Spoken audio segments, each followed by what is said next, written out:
Hi guys, welcome to my channel. ಇವತ್ತು ನಾನು ಡಿಫ್ರೆಂಟಾಗಿರೋ ಚಿತ್ರಾನ್ನ ತೋರಿಸ್ತಾ ಇದ್ದೀನಿ. ಅದಕ್ಕೆ ಬೇಕಾಗಿರೋಂಥದ್ದು ಹಸಿಮೆಣ್ಸಿಗೆ 3-4, ಒಂದು ಈರುಳ್ಳಿ ತೊಗೊಂಡಿದ್ದೀನಿ, ನಿಂಬೆಹಣ್ಣು 1, ಶುಂಠಿ ಬೆಳ್ಳುಳ್ಳಿ ಪೇಸ್ಟ್ 2 ಸ್ಪೂನು, 1-2 ಸ್ಪೂನು, ಕಡಲೆಕಾಯಿ ಬೀಜ, ಕಡಲೆಬೇಳೆ, 1 ನಿಂಬೆಹಣ್ಣು, ರುಚಿಗೆ ತಕ್ಕಷ್ಟು ಉಪ್ಪು, ಅರಿಶಿಣ. ಮೇಯ್ನು ಚಿತ್ರಾನ್ನಕ್ಕೆ ಅರಿಶಿಣ ಬೇಕೇ ಬೇಕಲ್ವ. ಇವಾಗ ಮಾಡ್ಕೊಳ್ಳೋಣ ಬನ್ನಿ.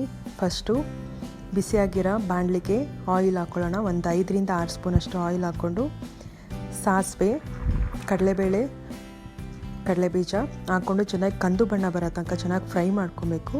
ನಂತರ ಈರುಳ್ಳಿ, ಹಸಿಮೆಣ್ಸಿಕಾಯಿ, ಕರಿಬೇವು ಹಾಕ್ಕೊಂಡು ಅದನ್ನು ಫ್ರೈ ಮಾಡ್ಕೊಬೇಕು.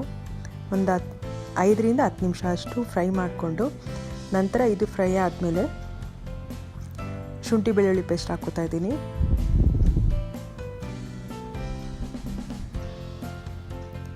ಶುಂಠಿ ಬೆಳ್ಳುಳ್ಳಿ ಪೇಸ್ಟು ಹಸಿ ಸ್ಮೆಲ್ ಹೋಗೋ ತನಕ ಚೆನ್ನಾಗಿ ಫ್ರೈ ಮಾಡಿ ನಂತರ ತೆಗೆದಿಟ್ಕೊಬೇಕು. ಇದಕ್ಕೆ ನಾನು ಅರಿಶಿಣ, ಉಪ್ಪು ಏನೂ ಹಾಕ್ತಾಯಿಲ್ಲ, ಸಪ್ರೇಟ್ ಹಾಕ್ಕೋತಾ ಇದ್ದೀನಿ. ಫಸ್ಟ್ ಇವಾಗ ಒಗ್ಗರಣೆಗೆ ಅನ್ನ ಎಲ್ಲ ಹಾಕ್ಕೋತಾ ಇದ್ದೀನಿ. ಅನ್ನದ ಮೇಲೆ ನಾನು ಅರಿಶಿಣ, ಉಪ್ಪು, ನಿಂಬೆಹಣ್ಣು ಹಾಕ್ಕೋತಾ ಇದ್ದೀನಿ. ಫುಲ್ಲು ನಿಂಬೆಹಣ್ಣು ಪೂರ್ತಿ ಹಾಕ್ಕೊಂಡು ಚೆನ್ನಾಗಿ ಮಿಕ್ಸ್ ಮಾಡ್ಕೋಬೇಕು. ಇದು ನಾವು ಒಗ್ಗರಣೆಗೆ ಅರಿಶಿಣ, ಉಪ್ಪು ಹಾಕೋದು ಬೇರೆ ಟೇಸ್ಟ್ ಬರುತ್ತೆ. ಈ ಥರ ಅನ್ನದ ಮೇಲೆ ಹಾಕಿದ್ರೂ ಬೇರೆ ಟೇಸ್ಟ್ ಬರುತ್ತೆ. ತುಂಬ ಟೇಸ್ಟಿ ಆಯಿತು, ತುಂಬ ಡಿಫ್ರೆಂಟಾಗಿತ್ತು. ನೀವು ಒಂದ್ಸಲ ಈ ಮೆಥಡಲ್ಲಿ ಟ್ರೈ ಮಾಡಿ. ಇಷ್ಟ ಆಗಿದ್ದರೆ ಲೈಕ್ ಮಾಡಿ, ಶೇರ್ ಮಾಡಿ, ಕಮೆಂಟ್ ಮಾಡಿ, ನಮ್ಮ ಚಾನಲ್ನ ಸಬ್ಸ್ಕ್ರೈಬ್ ಮಾಡಿ.